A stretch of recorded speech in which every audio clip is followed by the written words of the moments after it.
זה שיר פשוט, זה שיר קצר, אולי נשמע טיפה מוזר, אבל תדע, כי זו עובדה, שאלוהים אוהב אותך, והוא רואה, והוא שומע.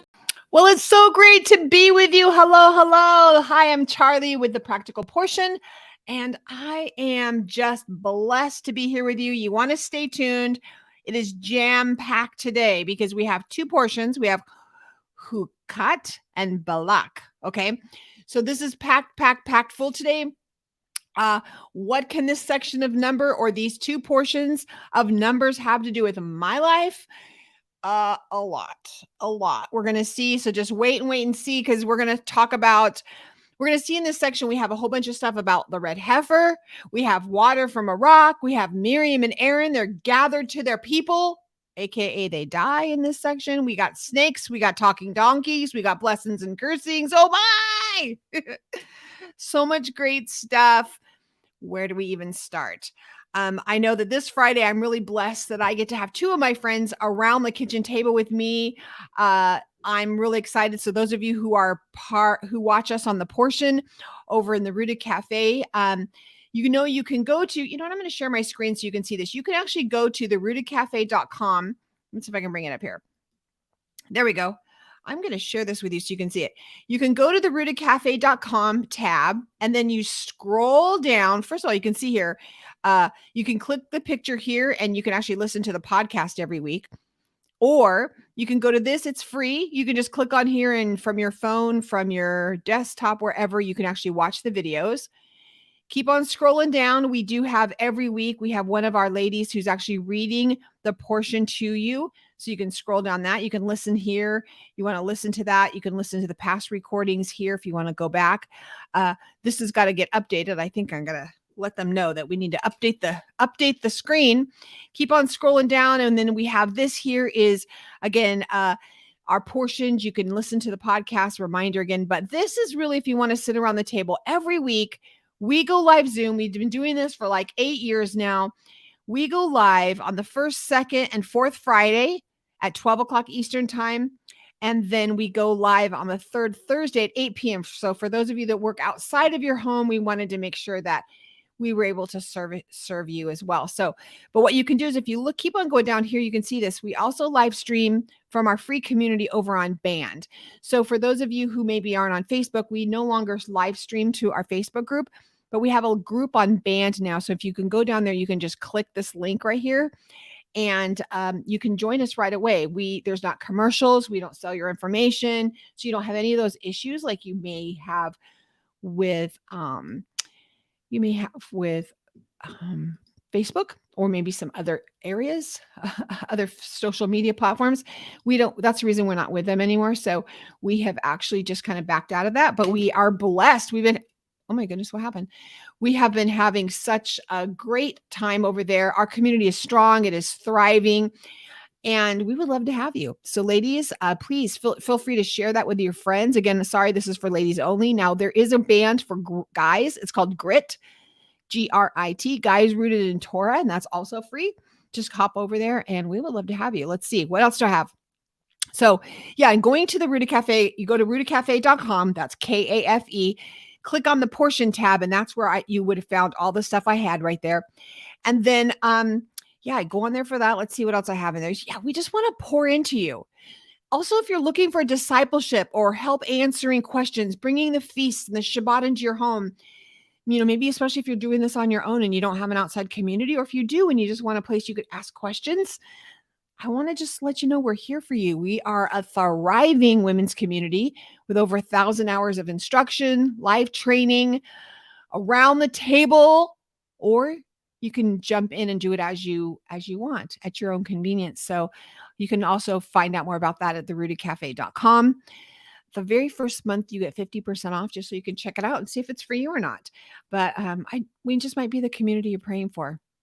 Isn't that exciting? So save the date. Though I want to talk to my homeschool mamas before I jump into this. Save the date for July 30th. Raise them up 2023. is coming. So for those of you who came to our homeschool conference last year, this is a free conference. By the end of this week, I think next week we're opening registration. All the information will be on our website. So give us the rest of this week to get that up for you. But it is a full day of inspiration for our homeschoolers. The teachings, the recordings of the teachings will also be available for purchase if you can't make it live with us all day, which is free if you join us live. So I encourage you guys just to save that date.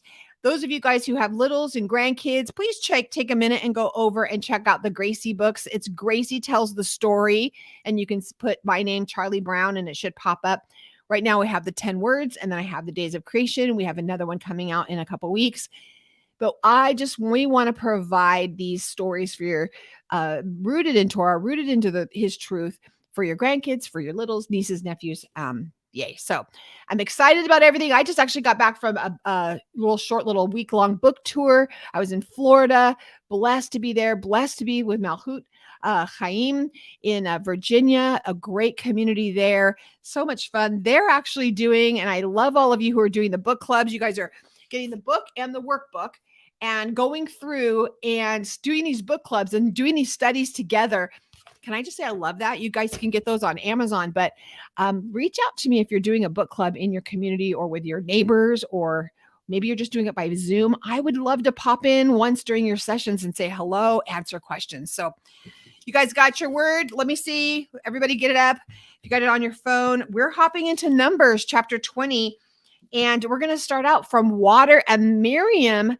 I believe there's a correlation that there's something going on here. And I think the sages all say the same thing, that when Miriam leaves, there's no more water, because the water was because of her, and it was following her from that rock, which we can go back and look at later. Again, extra biblical sources. So we're not going to go into that today, but I will say, I don't think it's a coincidence that Miriam leaves and now we don't have any water.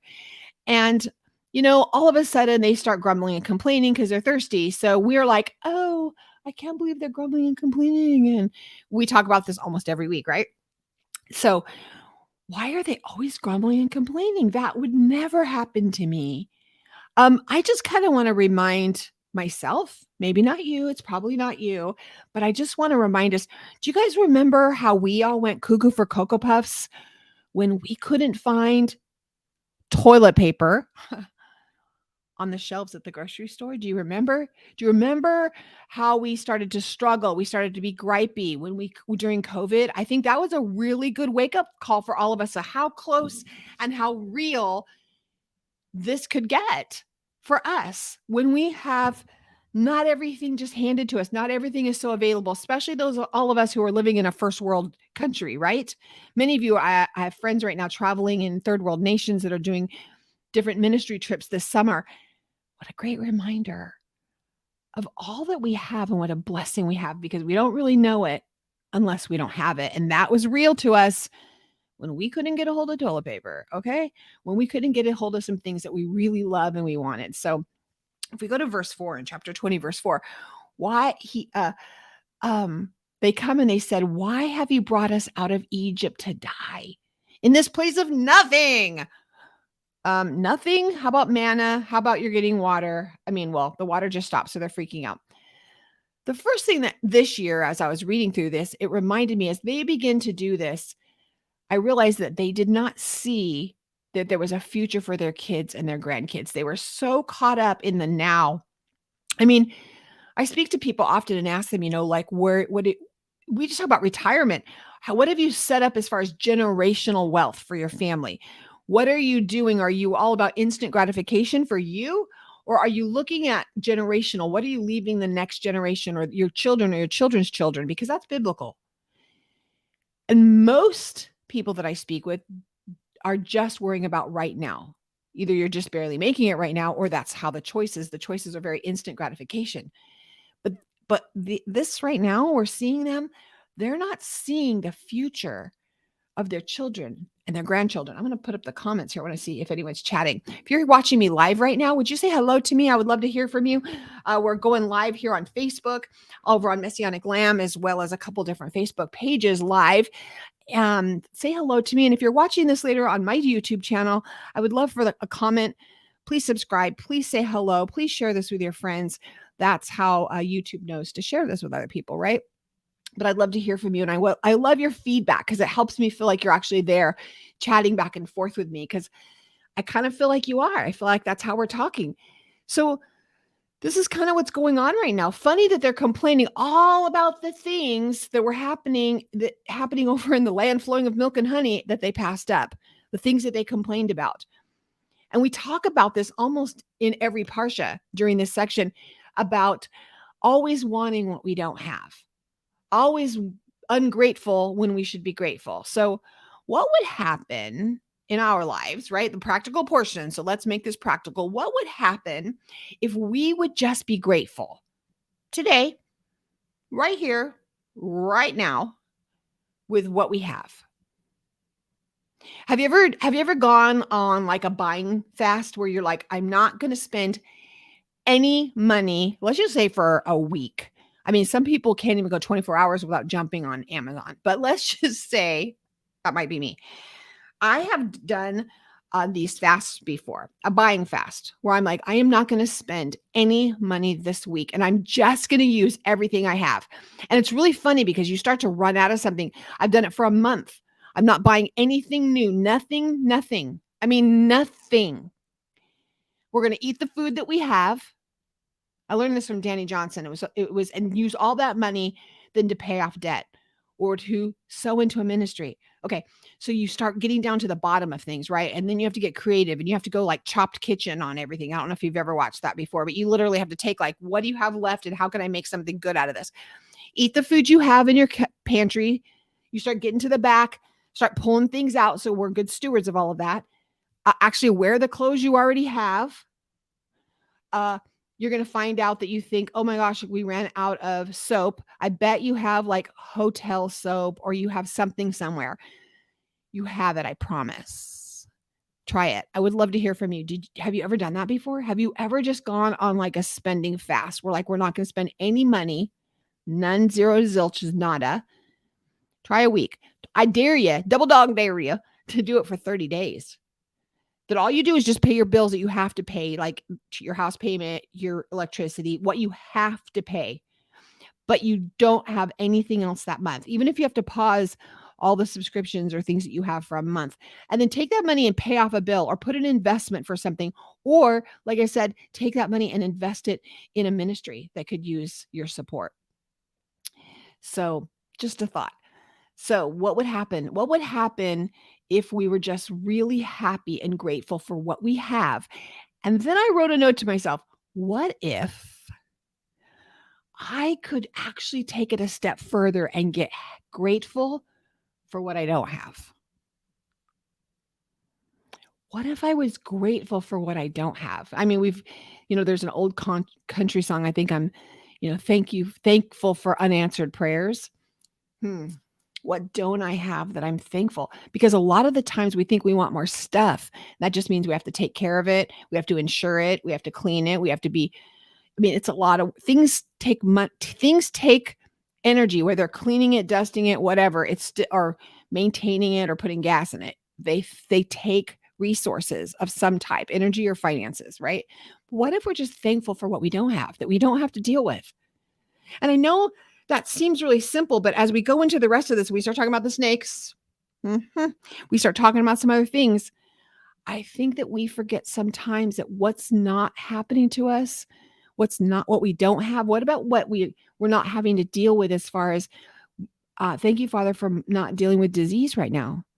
I have friends that are struggling, that are in the hospitalized and struggling with illnesses, or people with children with illness. What if we're thankful for what we're not having to struggle with right now? Man, just spending some time in gratitude. We are so easily critical of these children of Israel, these Israelites, as they're in getting through this wilderness, trying to get to the promised land. Oh, we're so critical of them. So Moshe and Aharon, Moses and Aaron, what happens when all this goes on? What do you think happens? What if it were you? For me, we saw last week, they did the same thing. We've seen them do this before. They fell on their face again. to seek wisdom. This just should poke every leader that I know, whether you're leading a family, you're maybe just leading yourself, but it should poke you that when things start to go south, when people start to complain, when things get irritating, when everyone's grumbling and complaining against you as a leader, the first thing that we need to do is fall on our face and seek wisdom. When I was with Malchut Chaim, they're going through the verse Habakkuk 2:1 and spending time in that. Let me see if I can hop to it real quick. Do I have? Oh, I have it here. I'm going to read it to you because I think that this is appropriate for here. And I think this is such a great leadership verse. Okay. Habakkuk 2:1. I will take my stand at my post and station myself on the rampart, and I will watch to see what he will say to me and what I will answer regarding my argument. I'm going to take my stand at my post, not your post, not everyone's post. And I talked about this at their congregation, but I'm going to take my stance. I'm going to take my stance at my post, not in your lane. I'm going to stay in my lane, but I'm going to take my stance. I'm going to listen. What are you going to say to me so I know what I'm supposed to say? And that's what Aaron and Moses do here. They don't kill them. They don't call fire down from heaven. They don't ask, take them all out. Again, they don't do that. But it looks like Moses might want to as we go a little farther, right? I wrote a little note to myself is that, he came across as saying, as I'm falling on my face, I'm asking what you say. And then God actually gives them specific instructions on what to say. But I think what happens then is or I know, because we see it in the word, his flesh takes over, right? His emotions take over, because I'm just going to tell you, sometimes it's more than we can handle. And it looks like Moshe needed a timeout because it was more than he could handle.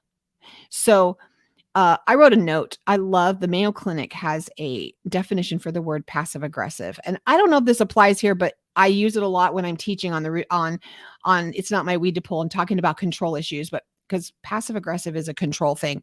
Passive aggressive is a behavior. It's a pattern of indirectly expressing negative feelings instead of openly addressing them. So we don't hear Moses saying, okay, God, I can't deal. Like, this is the last straw for me. I'm over it. This is because up to this point, he's still going in the land. So is Aaron. They're still going in as far as we know.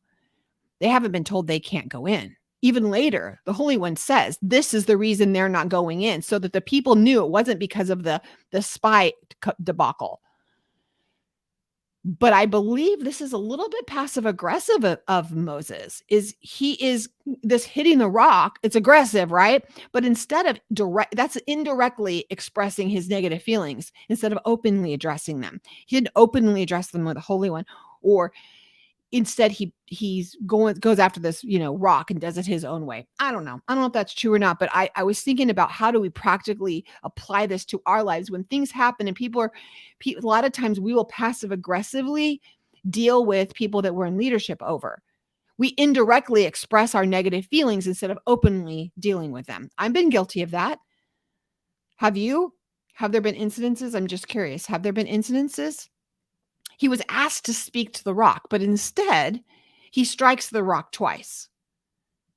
Now, for some reason, John 3:27 came to my heart, and I wrote it out and I'm going to read it to you. So John 3:27 says, to this John replied, a person can receive only what is given them from heaven.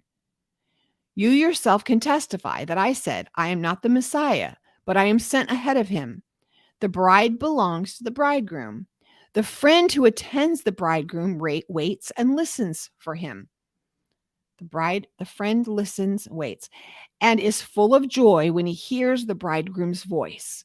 That joy is mine, and it's now complete. He must become greater, and I must become less. The one who comes from above is above all. The one who is from the earth belongs to the earth and speaks as one from the earth. The one who comes from heaven is above all, and he testifies to what he has seen and heard, but no one accepts his testimony. Whoever has accepted it has certified that God is truthful. Remember, the reason this came to my heart was because God was saying, I need you to speak to them, and I need you to show them this. Why? He says, because I need you basically to make my name famous so that I would be glorified in the midst of these people. And here in John, he's saying is that for the one who God has sent speaks the words of God and who gives the Spirit without limit. The Father loves the Son and has placed everything in his hands. Whoever believes in the Son has eternal life, but whoever rejects the Son will not see life, for God's wrath remains on them. I really see this kind of in Moshe right here. In what had happened is that he wasn't given the opportunity. He was supposed to testify of the things of God, where we see John saying, doing exactly what Moses was supposed to do. He was saying, this isn't me, it's all him. You need to look to Messiah. You need to look to God. And God wanted them to look to him as their savior. He was the one who was doing this, because John's pointing back to who the power is coming from. He's not taking any credit. Now, Moshe appears in his flesh to be operating in his own power. And we have to remember Zechariah 4:6 says us, what does it say, everyone? Not by might and not by power, but by my Spirit, says the Lord. He wants us operating that in our lives. It's not by might. It's not by my power, but it's by my Spirit. We're going to see this when we try to do it in our own might. Sometimes he will make donkeys talk to us. Sometimes when we're trying to push through, when it's hard, we're trying to do it in our own way, he will release snakes out on us. When do we do this? When do I do this? When I'm in my flesh, when I try to make things happen on my own. Then what happens is I'm the only one who gets credit for that moment, but he isn't getting the testimony. The testimony is not coming out of his amazingness, what he did for me, what he did in my life. Instead, it looks like I'm doing it. Recently, I was tempted because of we're looking at, we would really love to, we would like to move. We want to buy a house next year. There's a certain thing we want. We have it, putting it before the Lord. And to do that, I have a student loan, and I was like, I could pay this off. If I go back to work as a nurse, I could work part-time as a nurse, and I could make enough money to pay that off in like 6 months. I could just jump in and just do that. And I could go back and just work to make this all happen. And every time I would go back, and I was going to call my previous employer, because they are always like, hey, if you want to come back, just give us a call. And I'm like, okay. Every time this happened yesterday. Every time I was like tempted to like pick up the phone or send an email, I got that check. I got that check in my spirit. And I was like, okay, wait, I need to station myself on the rampart and ask, what do you say about this? What do you say? What do you say? Am I just trying to hit the rock out of my flesh, my fear, my struggle for what's happening, my timing? Am I trying to hit the rock? Or am I just supposed to speak to it? Am I supposed to just be speaking to things and sitting on the rampart, sitting up on my station, asking the Holy One in prayer, what do you want? What do you want me to say? How do you want me to walk this out? Do you even want us to do this? Do you not want us to make a commitment to this because you have something else for us? Hasn't that happened to you before? Have you ever thought you wanted something so bad, and then a year later when it didn't happen, you're like, oh, thank God that didn't happen, because now I would have a payment, or I would have struggle because I really needed to be free so I could do this. And I almost made a commitment to do. Does this make sense? Has this happened to you? In Matthew 6:2, here's another angle of this.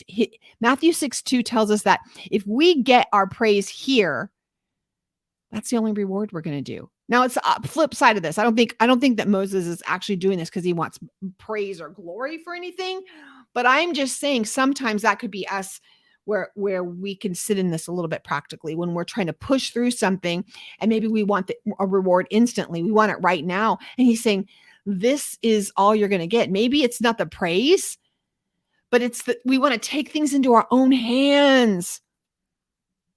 Isn't that trusting in horses and chariots? And he's wanting us to trust in him, in his name, in who he is, all that he is in his name.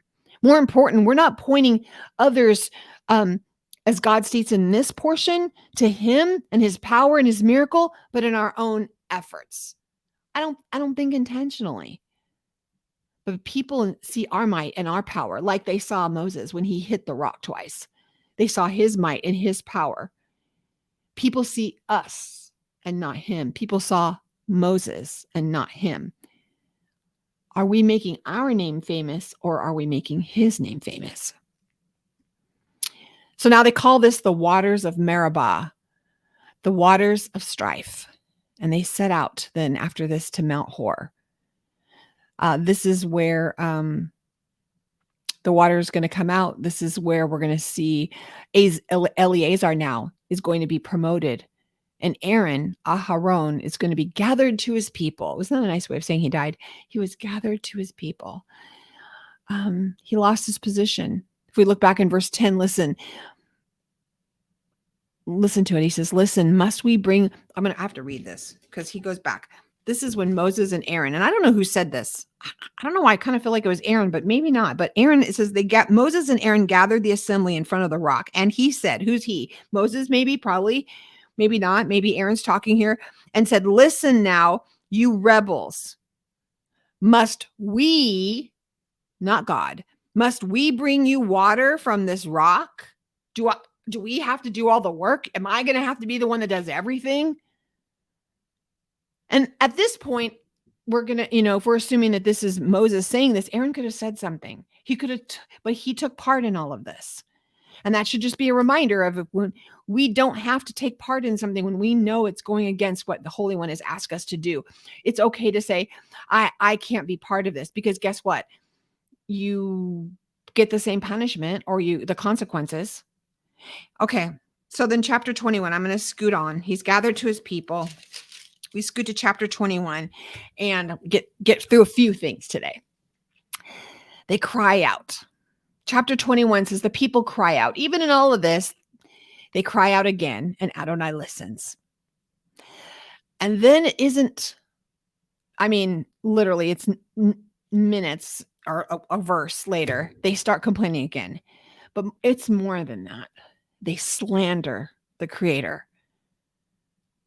This is their 40th year. They're like right on the edge of this. They can like see it. But then we realize when we're looking at this, wait a minute, they're heading the wrong direction. They're heading it says to the Red Sea from Mount Hor. Well, that's the wrong way, because that's going south, and the land of Israel, their promised land, is north. Why? Because they were avoiding that land of Eden. Remember, they had gone there and asked for permission if they can go through it, and they were refused. So they had to go the wrong way. And they start getting impatient because there's a delay. They start to speak out against their leadership and God. How many times, again, we're going to be like, oh, are you kidding me? Didn't they just learn their lesson? But can I ask, how many times this week have you been critical of something? How many times this week have you been critical of someone? How they did it? How about your president? How about your leadership? How about anything that you don't agree with, that doesn't align with how you think it should be? Not trusting that the word says that he will put the people, we have to trust that he puts the people over us. We don't know why. Could be as a consequence for something. We don't know the reason, but we need to be mindful of what we say, because we're told to be careful and be honoring and bring life and not death. How many times have you been critical this week? And how many times have you been provided for this week? Just like today, like what has been, I'm just like drinking water. I have great water from a Berkey, so it's like clean. It tastes so good. I have a lemon in here, so it's fresh. I have lemon. We have lemons. So there's that. I love this cup, and I have a nice little straw. There's one thing, just all those things I could be provided for. Clothes I could wear. We are provided for this, through Messianic Lamb. This right now is, we're able to do this. We're able to, the internet, all the things are, literally how many things have been provided. Let's not even talk about food, the air we're breathing, the fact that you probably didn't have to squat and go potty in some little hole somewhere. You actually have your potty has its own room in your house. Your clothes have their own room in your house. Your car has its own room in your house. Thinking about all the ways we've been provided for, I just think it's really easy for us to get like, oh, I can't believe they did this. Okay. So what happens? Snakes come and they bite. Does this seem really strange to you that like snakes are like coming out like strange? I mean, I would think like I would think that they're complaining about food, they're complaining about, I would think, okay, so take the food away. But snakes? And this is very important, and I talk about this almost every year, but I wanna give you the Hebrew words on it so that you can go research it yourself. But I want you to know that there's a difference. It doesn't say he sent snakes, and maybe you guys, I would be curious to say, what does your translation say? Does it say, "And God sent snakes"? Because the word in Hebrew for to send, like if you're gonna send something on someone or you're gonna send someone to something, it's called Vayishlach. That's the Hebrew word for that. The word used here is similar, but just a little bit different. It's not Vayishlach, it's Vayeshelach, not Vayishlach, but Vayeshelach. Do you see it's a little different? The difference is instead of to send, it's to let go or to release something. That's the difference in the words. Vayishlach is to send. Vayeshelach is to let go of it or to release it. It's a difference. So if we're saying he let go or released the snakes, he like set them free. So what he's saying is they were always there. Oh. So you think that you're doing all this on your own? Okay. Well, let me just lift the bars that have been holding back all this and protecting you. Let me just lift the bars for a minute so that you can actually see what I've been protecting you for. Why? Vayeshalach. If we go back to, we can go ahead to Deuteronomy chapter 8. There's the time that these same things are all happening. And I was listening, I think, to Rabbi Foreman on Aleph Beta, talking about in chapter 8 of Deuteronomy. We have a desert, we have manna, we have water, and he talks about the snakes again. Why? Because Moshe is telling them, hey, you're going to go into the land. And it's going to be amazing. These things are going to be amazing. There's going to be such great things that are going to happen for you. And you are going to be tempted to forget that God did this and that you don't need him because you're doing this all on your own. Look at me. I just plant and stuff pops up. Look at me. I just built this house and now I have this amazing house and it's amazing. Or I worked really hard and now I have a great new car and I worked really hard and I put in all the hours and I have this amazing house and my family has these really great clothes. Know that this will happen. When things are going really well for you, know that it will happen. And I want to encourage you, Moses is telling them in Deuteronomy 8, fight it. Fight it. Remember that he led you through the desert and he protected you from the snakes and the scorpions. See it? It wasn't your strength and your power. It was God. So remember God. It's not by your might. It's not by your power, but it's by his spirit that anything is getting done. He's the one who gives you the strength to accomplish and to achieve. Sometimes he also allows things so that we see that we need him. So let's go back up. He's the one who gives you the strength to accomplish what you achieve. I don't know that women are as tempted with this. I haven't heard it. And I spend, a lot of time with women ministering. So as a women's pastor, leading a women's ministry, and just a lot of time with women. I don't hear this as often as I do hear it from men or hearing from my husband sharing things with me. So I'm speaking to something right now that I'll need your input on, especially males that are listening or women, if you have input from your spouses or your brothers or uncles or whatever, dads. I think men struggle with this more than we do. They struggle with maybe in this, maybe not with maybe we would struggle it with our children because we're like, well, I did all this work. And so we try to take credit. But I think men really struggle with, I'm the one who worked hard. I'm the one who brought in the money. I'm the one who did it. I think that's why deals with men on giving so much because they have to keep learning to trust him in the first fruits.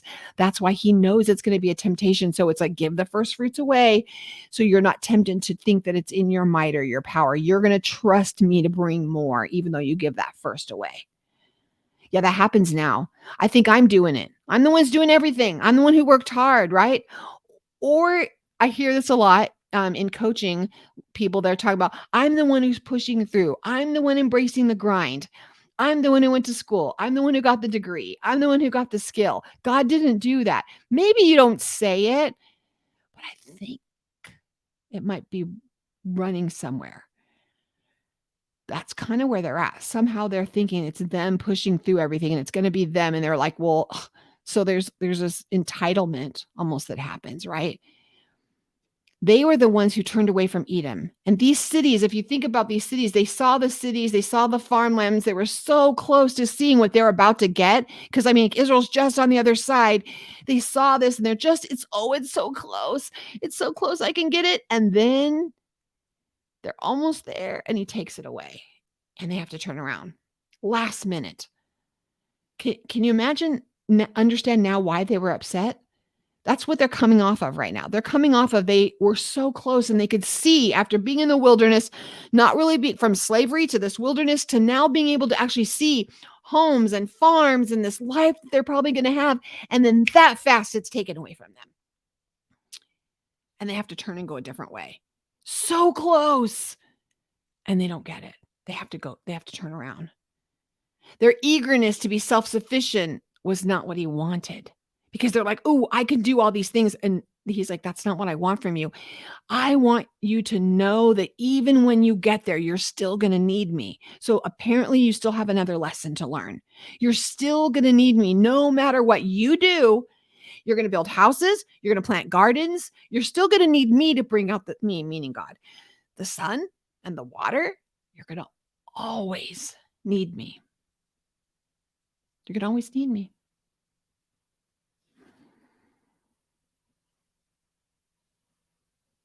Are you feeling very self-sufficient right now? We talk a lot to each other when we're in need and we're crying out because we need something. And a lot of times we don't talk to each other when we're feeling really self-sufficient. Like, wow, things are going really well. I'm working, I get a check, I'm doing all the things right. And you really start to get in this lull of feeling like you're doing it. You're doing it and not him, and forgetting to be really, really, really thankful. So then what he does is he lifts up the curtain for them and shows them, you think that you've done all this without me? You don't even realize what I've held back from you. You don't even realize what you couldn't see. I don't think it's a coincidence that we're going to go into this story then about Balaam and this donkey, and then how Balaam can't see the angel trying to stop him. And then his eyes have to be opened. This is the other incident. They don't even see it. And he's like, I'm going to lift, I'm going to lift up this curtain and release these snakes. I'm going to just let them go. I'm going to release the snakes because I've been holding them back. And then all of a sudden they start coming in. It's not that they weren't there. Have you ever been to the wilderness in Israel? Have you ever been to any desert anywhere? There are snakes everywhere. You don't think that it wasn't weird that we don't hear anyone complaining about in the middle of the night, them waking up and the snake was curled next to me inside my bedding, wasn't laying next to me because it was in the shade and cool and it came in to get cool. You don't hear about people dying of snake bites this whole 40 years. And they should have. We should have been hearing about how the people were struggling and crying out because the snakes and scorpions were killing them because they were poisonous. We don't hear it. But that's one of those things when I talk about when you are studying to sit and be like, what's here and what isn't here? And if you're sitting here and all of a sudden you're seeing that these snakes are flooding in, we get so caught up in thinking, well, that's weird. I wonder why they had a bronze snake. Weren't we told not to make idols? Well, now are we trying to make an engraven image of a thing? And now we have to look on it and that's saving us. Why aren't we we get really caught up in some weird stuff instead of sitting and saying, where have the snakes always been? Why weren't there snakes before? Oh, There were, but he was protecting us this whole time from all these snakes. Can I ask, what do you think he's protecting you from right now? Have you even thought about that prayer of thanking him for all the things he's holding back that you can't even see? The danger, the temptations that would be more than you could handle, that he's holding him back. The things that are poisonous, the things that would bring death to you and your family, your marriage, your children, that he's held back. You have never even seen them. You don't even know. It's kind of like being a parent when you're overseeing your kids and they're complaining and they don't even know the sacrifices you've made for them. And they're complaining about a certain maybe time in their life when things were tough and they felt they got less. And you're like, oh, you have no idea. I didn't eat for weeks because I gave you everything we had. And you never tell them. You never tell them.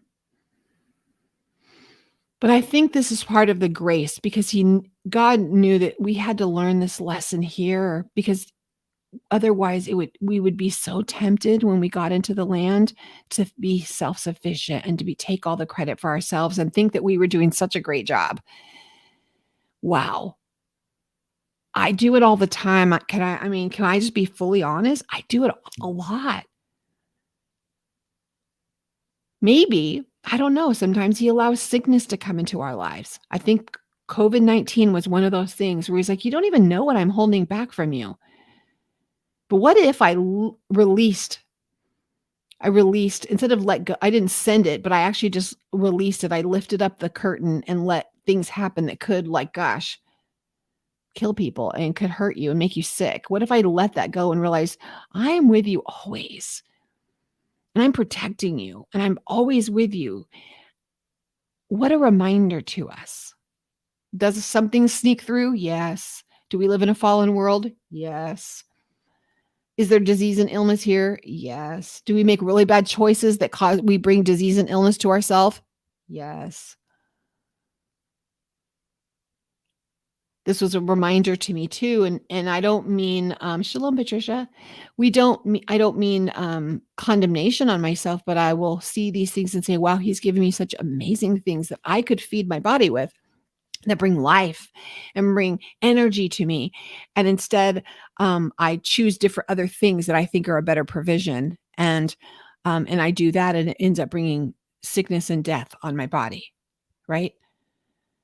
Sugar, unprocessed carbs, or overprocessed carbs, I should say, not unprocessed. Oh, yeah, we don't need to go down that aisle, but it happens, right? All right. Well, scooch on. Let's scooch on. All right. So we're going to move on.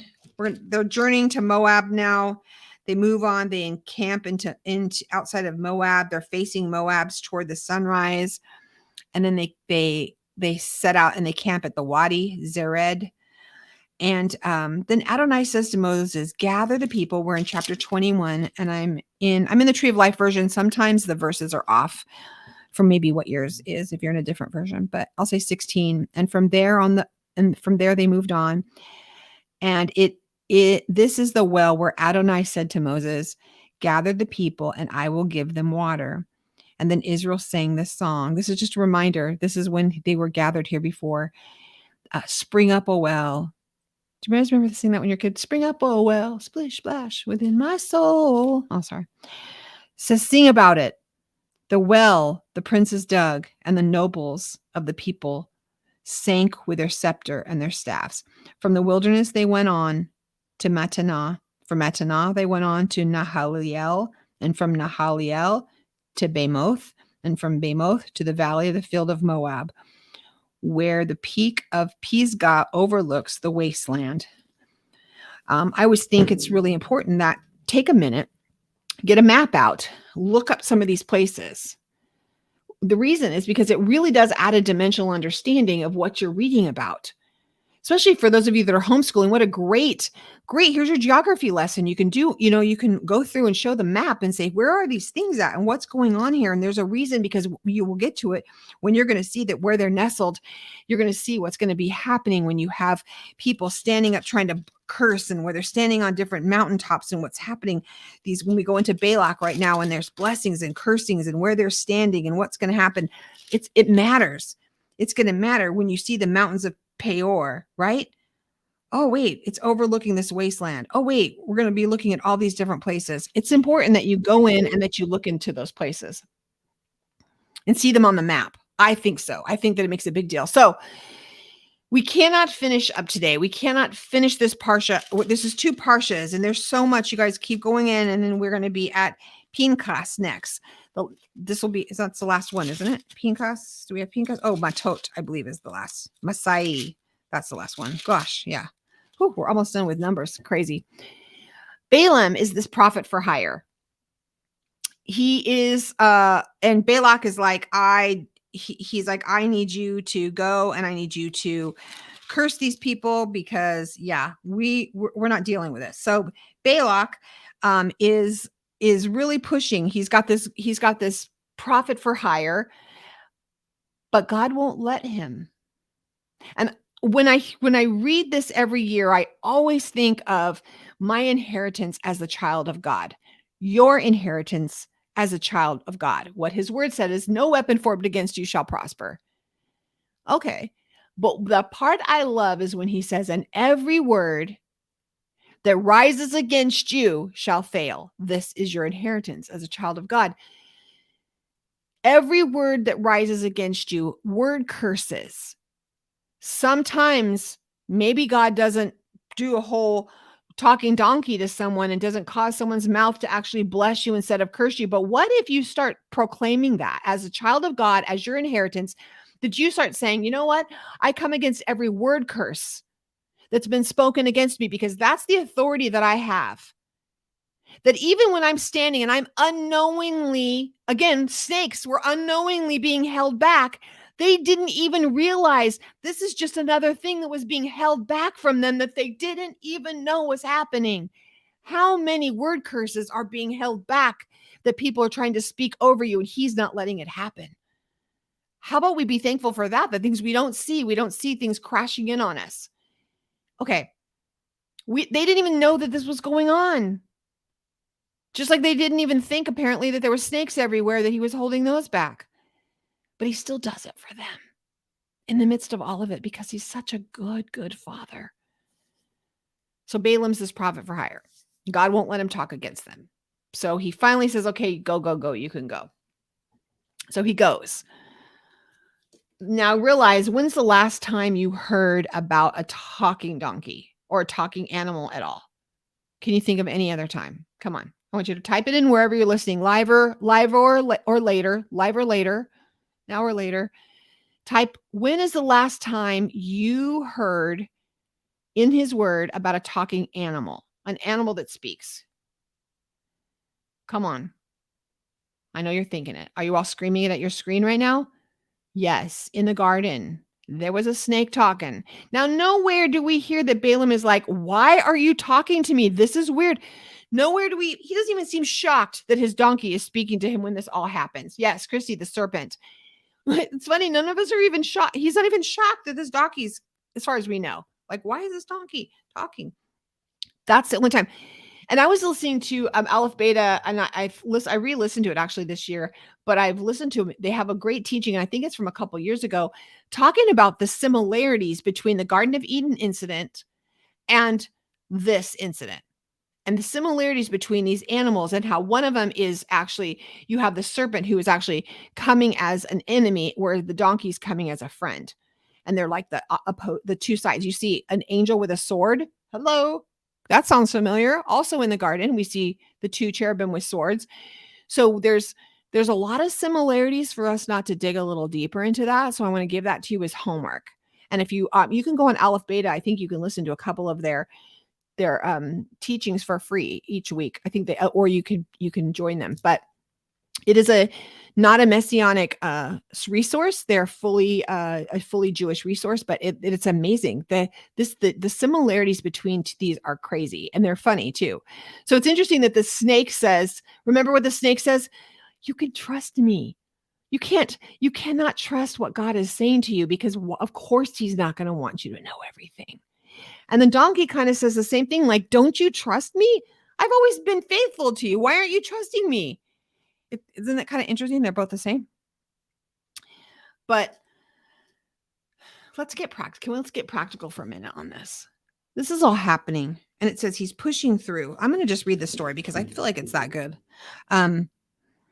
He says, go back. He's telling him to go back. God's telling him to go back. But then Balaam answered Balak's servants, even as Balak gave him his house full of silver and gold, I can't cross beyond the mouth of Adonai, my God. So he's telling him, sorry, still not going to be able to say anything God doesn't let me say. Apparently, Balak is like, doesn't even get it. Like Balak doesn't even realize, like, oh, okay. Yeah, you're only going to be able to say what God says you can say. And these are God's children, God's people. He delivered them out of Egypt because I heard all the rumors. Yeah, you probably should stay home. But he didn't. He said, okay, keep on coming. So he says, go ahead, come on. So God came to Balaam that night, and he said to him, since the men came from you to summon you, and arise and go with them. However, only tell them what I say to do. So Balaam got up that morning, saddled his trusty steed, his donkey, and he went with the Moabite princes. But the anger of God burned against him going. So, we look up that word anger. It's not really anger. It's talking about that word is a flared nostril. It's puffed in his breath. It was like a warning. It's not like a angry, because remember, we have a God who can control. He's not emotional like that, but he can be like, oh, it's like a warning. And when he was his warning was kind of burning against him. And so have you ever told, well, I guess you can go if you want. And then they go and you're mad because they went. I don't know. That's why that reminded me of that. Anyway, burned against he was going. The angel of Adonai stood in the road to oppose him. And he was riding on the donkey, and the two of his servants were with him. When the donkey saw the angel of Adonai standing in the road with his drawn sword in his hand, the donkey turned off the road and went into the field. So Balaam beat the donkey to get her back onto the road.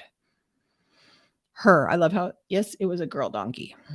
Then the angel of Adonai stood in a narrow path between the two vineyards, with a wall on this side and a wall on the other side. And when the donkey saw the angel of Adonai, she pressed against the wall, crushing Balaam's foot against the wall. So Balaam continued beating her. And the angel again moved, and he stood in the narrow place where there was no room to turn right or to turn left. And when the donkey saw the angel of Adonai, she laid down under Balaam.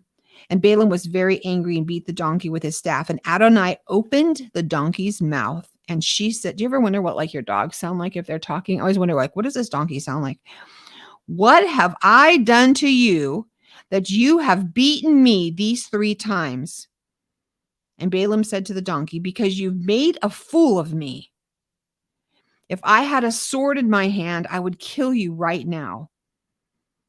And the donkey said to Balaam, am I not your donkey, which you have ridden and always to this day? Have I ever been in the habit of doing this to you? Or, I don't know, talking? No, he said. Then Adonai opened Balaam's eyes, and he saw the angel of Adonai standing in the road with his drawn sword in his hand. So he fell on his face. And the angel of Adonai said to him, why have you beaten your donkey these 3 times? Behold, I came as an adversary because your way before me is a reckless one. The donkey saw me and turned away from me these 3 times. And if she had not turned away from me, by now I would have killed you indeed. But let her live. And Balaam said to the angel of Adonai, I have sinned, for I did not know that you were standing in the road to oppose me. Now, if this is displeasing in your eyes, I will go home.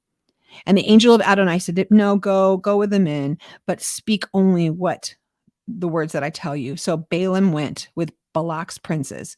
And when Balak heard that Balaam had come, he went to greet him at the Moabite city on the border of Arnon and the frontier of the territory. Again, we're getting information about where they are. He did not see. Why couldn't he see? Why couldn't he see? I think about that. Why can't I see sometimes when I'm being thwarted on every side?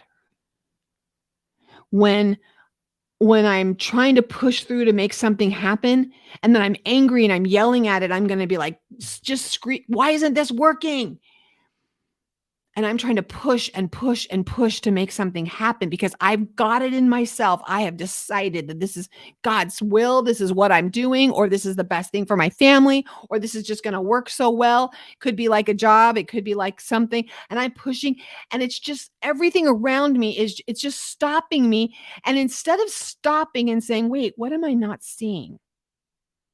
Because if something's really hard, if you're having to push really hard, I don't think things have to be easy, because climbing the mountain sometimes is difficult, but I don't think that it's that hard. I think when things start getting like hard and you're having to push against things, I think, my personal opinion, and in my experience, that the Holy One is trying to guide you and redirect you in a different way, and you're just pushing against the donkey. You're beating the donkey instead of stopping and saying, wait, what am I not seeing here? Okay, because this has never happened before. I mean, it took the donkey reminding him, wait a minute, don't you know me? What about a person in your life? What about someone who maybe is acting a certain way and it's making you feel some kind of way, and then you're like pushing against whatever's going on, and you're like, wait a minute, this is not who they are. I think that's some of the times I get hurt the most in friendships and relationships, is when something happens and you don't get that benefit of the doubt because you're like, don't you know me? I would never do that. Why didn't you ask you, or just know there's got to be a good reason that you must not be telling me. There's something I'm not seeing. And if we go back to when I was sharing the Malchut Chaim's verse there in Habakkuk 2:1 is, have you stationed yourself on the rampart? Have you put yourself in a place and listened to what he would say? What is he trying to say to you? And what can't you hear because you're so loud, and things are so loud and you're pushing so hard that you can't see what he's put in front of you? He's put angels to protect you or to move you in the right direction. And we're so caught up in our own will and our own emotions about it. Can I be really, really, really honest right now? I see women doing this a lot with men, is that you've just wanted to be in a relationship so bad, and he's shown you someone needs to hear this. You have seen all the red flags. You have seen him treat you wrong. You have seen him treat others wrong, his mother wrong. He has pushed things and stopped things. And I have had this marriage where I just kept pushing and like, oh, no, and made it happen because I let my emotions push me until the point to where it was too late. If he's throwing up red flags to you about a job, about a person, about a relationship, whether it's a male or female relationship, or whether it's a friendship, and he's showing you things about that person, even to the point of the donkey laying down. I mean, there's some stuff that's like right in your face. And you're like, what? What are you talking about? Okay. I just want to encourage you. I want to encourage you to just take your position. Take your position and ask him, Father, what would you say? Father, what are you saying here? What am I not seeing because I'm so caught up in my own emotions that I'm not seeing it? And take a step back. And you be the one that hits your face, not the donkey, but you be the one, like Moses and Aaron, where you hit your face and you ask him, Father, what do you say? And then not be like Moses and do it on your own way anyway, but you do what he says. I will see you next week. So jump into your portion and make it practical. Have a great week.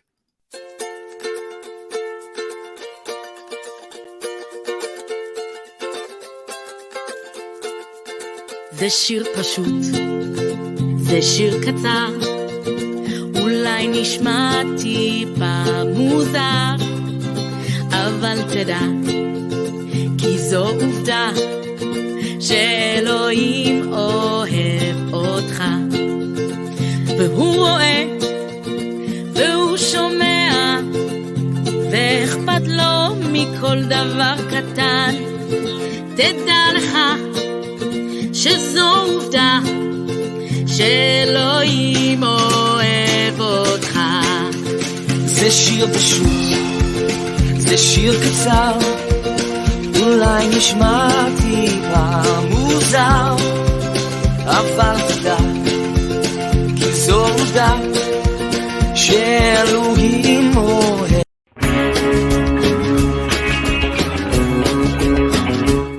We are richly blessed to bring you what we believe is the fullest, most diverse, yet up-to-date progressive teachings, discussion, and prayer programming you can find anywhere on this planet.